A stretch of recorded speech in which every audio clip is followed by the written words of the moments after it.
जय श्री राधे कृष्ण स्वागत करुच्ची मोर Odia YouTube channel को।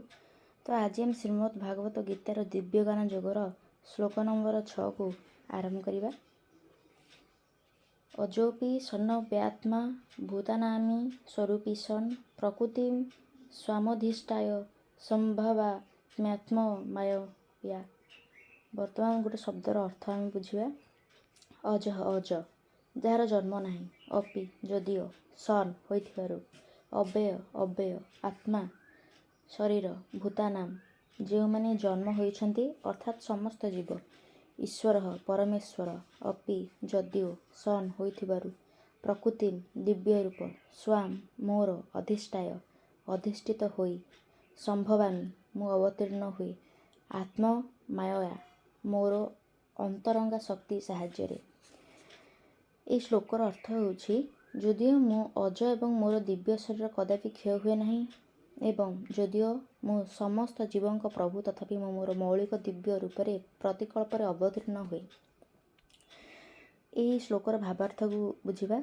भगवान एठार तांको जन्म सम्बन्धी विचित्र कथा कहते जदिओ से एक साधारण पुरुष हिसाब से आविर्भूत हुए तथापि से तांकर पूर्वजन मानकर समस्त कथा मन रखि था, किंतु ये साधारण लोक यह मन रखि पारती नहीं। पूर्वजन्म कथा छड़ा केते घंटा पूर्वे से कौन करथिले ताहा भी से मन रखि पारे नहीं। जदि कौन व्यक्ति को पचरा जाए से गतकाली ठीक यही समय कौन करथिला सी ताहा ठीक रूपे कहि परिबो नहीं। सांगे सांगे यार उत्तर देबा ता पक्षे कष्टकर हो पड़ो। ता किछि समय एथिपाई चिंता करिया पड़िबो और मन पकाया पड़िबो। ठीक यही समय गतकाली से कौन करथिला तथापि लोक माने बेले बेले दुस्साहस कर निजक भगवान कृष्ण बोली कहिसंती। ए प्रकार अजथा अर्थहीन दाबी कथा शुणी कहीं केते पथ भ्रांत हेबा उचित नुहे। तत्पर भगवान तांकर प्रकृति बा रूप कथा कहउछन्ति। प्रकृति कहले व्यक्तिर स्वभाव को बुझाए, पुनश तार स्वरूप बा रूप को मध्य बुझाए। भगवान कहउछन्ति जे से तांकर निज शरीर धरि अवतीर्ण हुअन्ति। जेपरि एक साधारण जीव शरीर बदलाए भगवान सेपरि बदलांती नहीं। बध जीवर जन्म गोटे प्रकार शरीर होइछि तो परजन्म अन्य एक प्रकार शरीर से पाउछि। भौतिक जगत जीवर कौन निर्दिष्ट शरीर नहीं। एठारे से गोटे पर गोटे शरीर बदलाई चले, किंतु भगवान एपरि करती नहीं। जेतेबेले से तांकर अंतरंगा शक्ति साहाय्य अवतीर्ण हुअन्ति सेतेबेले से तांकर मौलिक शरीर धरी आसନ୍ତି। अन्य कथार यह ही कहुपर जे कृष्ण ए भौतिक जगत में तांकर मौलिक शाश्वत शरीर धरी अवतीर्ण हुअन्ति। से मौलिक कृष्ण रूप से द्विभुजधारी और वंशीधारी अटंती। से तांकर शाश्वत शरीर अवतीर्ण हुअन्ति एवं जदिओ से समस्त ब्रह्मांडर ईश्वर तथापि से एक साधारण जीव जन्मग्रहण कला बल प्रतीत हुअन्ति। एसबु सत्वे भगवान श्रीकृष्ण जदिओ शिशु अवस्थार बालक हुअन्ति एवं बालक युवक हुअन्ति तथापि आश्चर्यर कथा यही जे से बराबर से युवक अवस्था रहन्ति। से केबे हेले बुढ़ा हुअन्ति नहीं। कुरुक्षेत्र युद्ध समय तांकर अनेक पुओ नाती अणनाती और पणनाती हो सारिथिला। अर्थात भौतिक वर्ष गणना तांको सेतेबेलକୁ अनेक वर्ष होइथिला। तथापि से जेतेबेले ठीक 20-25 वर्ष युवक भली देखा जाउथिले आमे माने भगवान श्रीकृष्णଙ୍କର बुढ़ा बेशर चित्र केबे देखि नाहु। कारण ए आम मानकर बुढ़ा हुअन्ति नहीं। जदिओ से पुराण पुरुष अटंती। भूत भविष्य वर्तमान सबु काल से समग्र सृष्टि मध्य पुराण पुरुष अटंती तथापि से युवक भली देखा जाती। तांको शरीर किंबा बुद्धि किछि क्षय हुए नहीं किंबा परिवर्तन हुए नहीं। तेणु एथर स्पष्ट सूचित होउछि जे से जे भौतिक जगत रे अवतीर्ण हेला सुधा से अज से सत चित आनंदमय विग्रह एवं से अपरिवर्तनीय दिव्य शरीर और बुद्धिधारी पुरुष।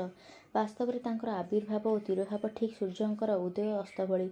सूर्य जेपरि उदय हुअन्ति आमମାନଙ୍କ समक्षरे गति करन्ति एवं तत्पर आमर दृष्टि अंतराल को चली जाती। सेतेबेले आमे भाबुजे सूर्य अस्त हो गले एवं जेतेबेले सूर्य आम दृष्टि समक्षरे थांती सेतेबेले से चक्राबालर अछंती बोली आमे भाबु। वास्तव में सर्वदा सूर्य सर्वदा तांको स्थान रे अछंती, किंतु आमମାନଙ୍କ दोषयुक्त अपूर्ण इंद्रिय जोग आमे आकाश सूर्यंकर आविर्भाव तिरोभाव कथा गणना करूँ। जेहेतु भगवानकर आविर्भाव तिरोभाव एक साधारण जीवर आविर्भाव तिरोभाव संपूर्ण भिन्न। यह सुस्पष्ट जे से तांकर अंतरंगा शक्तिर शाश्वत रूपे आनंदमय ज्ञानमय अटंती एवं से केबे हेले भूत प्रकृति द्वारा दूषित हुअन्ति नहीं। वेदरे मध्य एक कथा स्वीकार करा जाइछि जे परम पुरुष भगवान अज अटंती तथापि से अनंत रूप जन्मग्रहण कला भली प्रतीत हुअन्ति।